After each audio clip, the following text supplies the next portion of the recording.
Hey, happy Prime Day, everybody. Welcome back to Stellar Performance Solutions. I am here with Leah McHugh, who is pumped and primed for Prime Day. Oh yeah, I look like I'm You, excited. you look Prime Day excited. You sound So that way. so excited. Sound that way. So why even comment on it? Let's just dive into it. You and I were talking about this. I think it's a good day to share with everyone our conversation around how competitors are kind of, at this point, probably keeping a close eye on you all the time, just in case you're doing something they can report, get you in trouble for, get you cut down, because why not? It means more sales for them, less sales for you. Yep. But especially around Prime Day, because, Or any of the major shopping periods. well, if there's something that you haven't stopped doing that you could have been caught doing, probably a good time to stop doing it, because you could be reported for that anytime, of course, but especially around Prime Day, it's going to hurt a lot more if you don't stop doing it now. But also, I would argue that your competitors might actually be waiting for the right time to Yeah. report you, which there's a positive and a negative side to that. The positive is you still have time to fix it because they're waiting to report you. And maybe by the time they report you, there isn't so much left to see anymore because you've taken action now to get rid of it. The downside is, yeah, there's still a track record of, hey, maybe you weren't up to snuff doing things the right way. Right. But hey, you can't go back in time. You can only look forward. So I would argue now is the time to do that last final scrub of, are we following policy? Have we improperly merged ASINs together? What else should we add to that list? I mean, anything really. Like, how are you asking for reviews or your detail page? Detail page is meeting Amazon's requirements. Variations we've talked about a lot recently. Compliance requirements. Are you meeting not just the legal ones, but also Amazon's ones, because Amazon has their own rules as well as the legal requirements that you need to meet. I have this conversation with a lot of sellers when their listing is suspended or their account is suspended if I think that they were reported by a competitor. And what I say is it doesn't really matter if you were reported by a competitor, because if their report was accurate and you were violating policy, the fact that it was reported by a competitor doesn't make any difference in terms of appealing. If you're violating policy, you're violating policy. So it's important to make sure that you aren't violating policy, regardless of whether you think your competitor is going to report you. But we do see around these times of years a massive increase in competitors reporting each other, and also people coming up to us to help them report policy violations, because we do that as a service as well. We help report sellers who are violating Amazon policy or violating laws, which is kind of more my end. But yeah, so we do see that increase around busy holiday periods. And I think a lot of sellers regularly forget that what they're doing is visible, not just to Amazon, but also to the competitors, also to the FTC, also to insert government regulatory body here.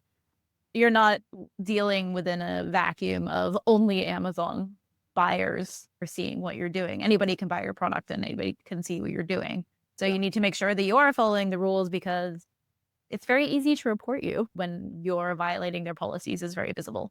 Yeah.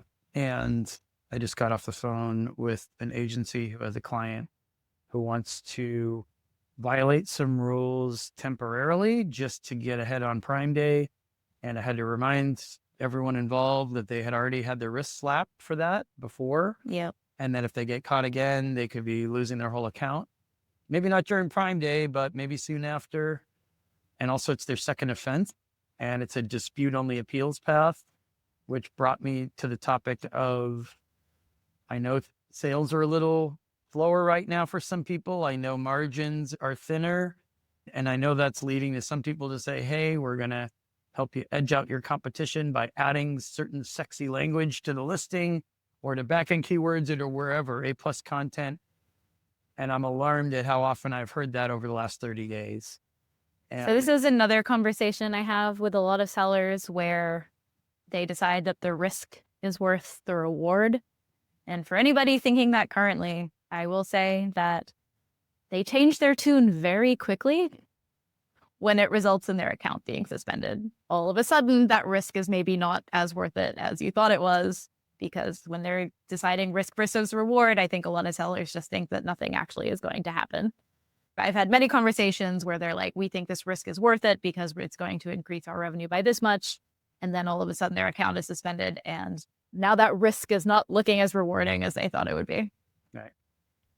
Or people still carry around this misunderstanding around, oh, we can do a plan of action later and get out of this fix Yeah. by saying we'll do better next time, not knowing that there's dispute only. For evasion or for code of conduct violations, there are dispute only appeals. And if it's the second time you've been suspended for that particular thing, they're also doing a lot more dispute only appeals. That's really interesting that I just had this conversation with somebody. It's their second defense. If they're caught, they are theoretically done. And it's really interesting that they don't take that seriously. Well, and we've even seen people where it's their second suspension for the same reason. And, Amazon has come back and literally said, yeah, you told us all of this last year and then continued to violate our policy. So why should we believe you this time? Yeah. Which is a valid concern. And in the past, they would keep that to themselves. And now, when things get escalated, there are occasionally meaningful responses to escalations, which is one reason we do so many of them. But they'll specify, you already got cleared of this a year ago. We already accepted your appeal a year ago, and that's why we didn't suspend you a year ago. So the fact that this is your first suspension isn't that relevant.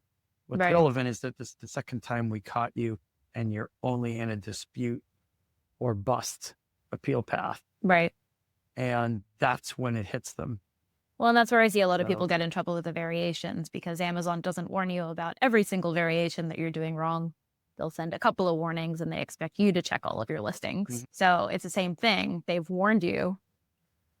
Why haven't you corrected all of your listings? So then your appeal, we're seeing a lot more dispute only appeals for that as well. But if they do give you a plan of action option, then you have to not only explain what went wrong that you violated the policy, but also why you didn't take action when they told you that you were violating the policy before they suspended, which is a lot harder to reinstate. Well, and the interesting human psychology part is when I invariably come back with, you sent the appeal before, they took you at your word, the steps were not executed, now we're in the same boat. And now when I bring this bad news to you, your immediate response is, well, we've put a bunch of procedures together. We've got new compliance teams in place. We have a new listing policy review team, all of the stuff they should have done the first time. Yep. No recollection of what you promised is bad enough. But then the idea that they're going to believe you this time after you snow jobbed them a year ago or 2 years ago doesn't dawn on anyone. Yeah. And I've actually seen Amazon's been rewriting some of the policy wording around this. So particularly around claims that you aren't allowed to make or content that you aren't allowed on the detail page. I know a lot of sellers have been removing the violating content in order to get reinstated and then adding it back once it's reinstated. Amazon has actually updated their policy pages saying that if you're repeatedly adding and removing content, that's a violation of the code of conduct, which again, I imagine I haven't yet to see an account suspension for that specifically, but I imagine that would also be a dispute only path because they would consider that to be evasive behavior. There are account suspensions for that categorized under PDP abuse, detail page abuse. Well, or if it's compliance, like restricted products. I haven't seen it worded specifically that you've done it repeatedly, but it usually comes through as like an evasive behavior suspension if you're on the compliance side. But which is abuse. Yeah. But it's at least sometimes considered PDP abuse. I have a theory on that, which I haven't confirmed, but I think it's possibly because your competitors are watching you do this stuff. They report you for abuse. That's why you get flagged for potentially a different reason, PDP abuse, instead of whatever the listing restriction suspension was to begin with, which is like, if you don't even know that your reoffending will be picked up easily by competitors and reported, that means you're way, way behind the times on how frequently abuse is reported. The only reason more people aren't suspended for this on an account-wide basis is because most abuse reports are still just cases in support or emails to queues that nobody cares about. Can you imagine how many people would be busting for this and told to appeal it only as a dispute or nothing if people reported abuse properly? Imagine that future. Well, I mean, I think we're getting towards there. We're seeing more of it. We're doing more of it. Yeah. It's really only a matter of time before that becomes more widespread. Because, I mean, it makes it easier for Amazon if they can just get rid of you rather than having to keep enforcing against you over and over again for the same reason. Right. And that's the psychology that sellers refuse to embrace because, like you said, first of all, if they send you another warning and you've been sent several, they can't justify warning you when the last 5 didn't work. That's laziness and stupidity on their part. Also, they can save themselves many minutes of time going through your account annotations. They can save themselves a lot of time if they can very quickly, within 30 seconds, figure out that you're just committing abuse. You don't care about the warnings. You don't care about the details. You don't care about anything. You just want to do what you want to do. Right. And you're going to tell them whatever you think they want to hear and then just continue doing what it is that you want to do.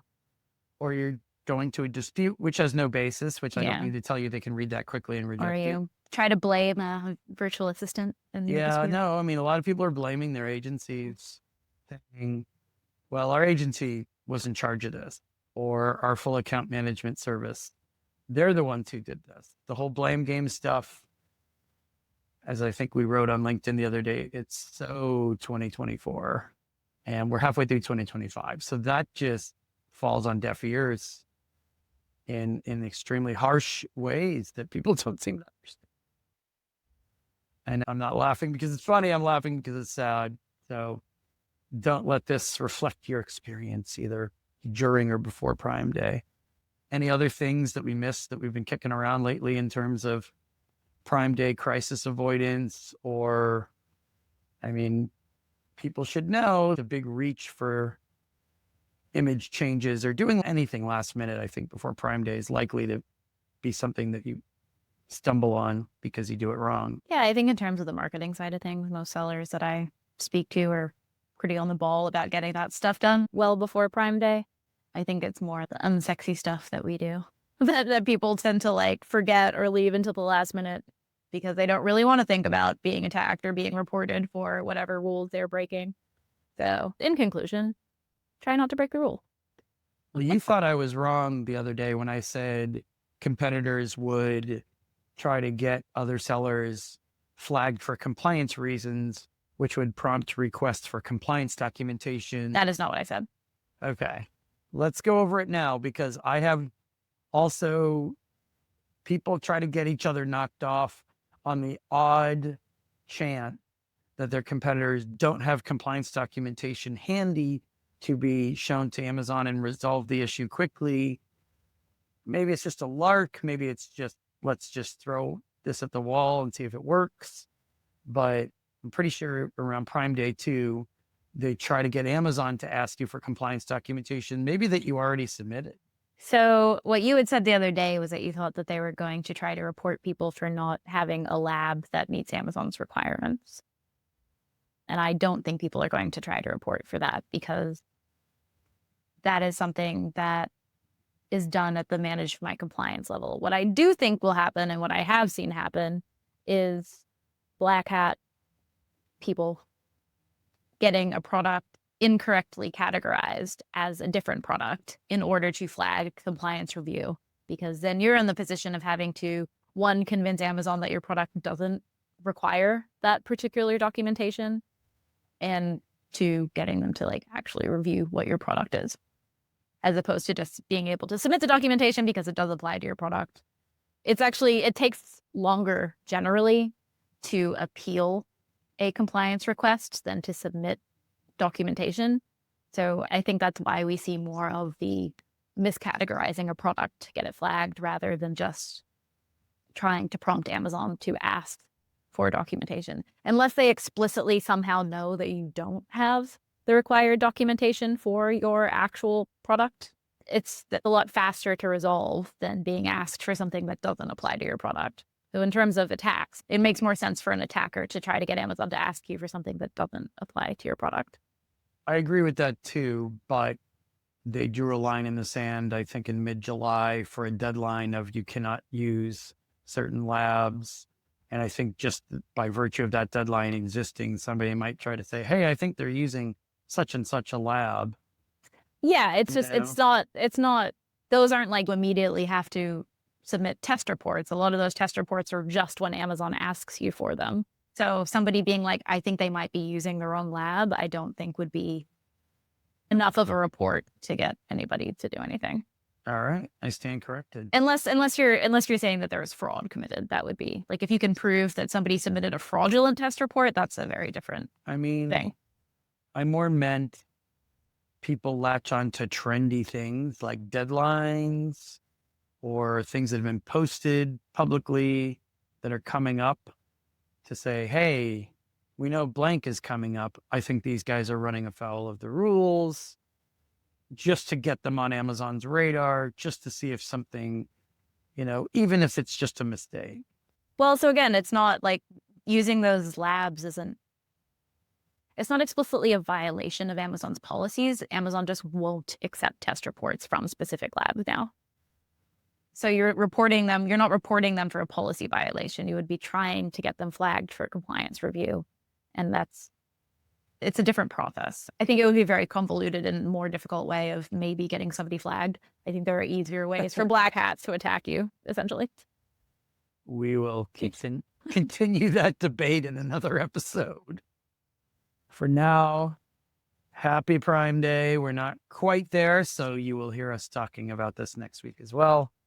But thanks for listening. Thank you, Leah, for your contributions. Yeah. And I will talk to you again soon.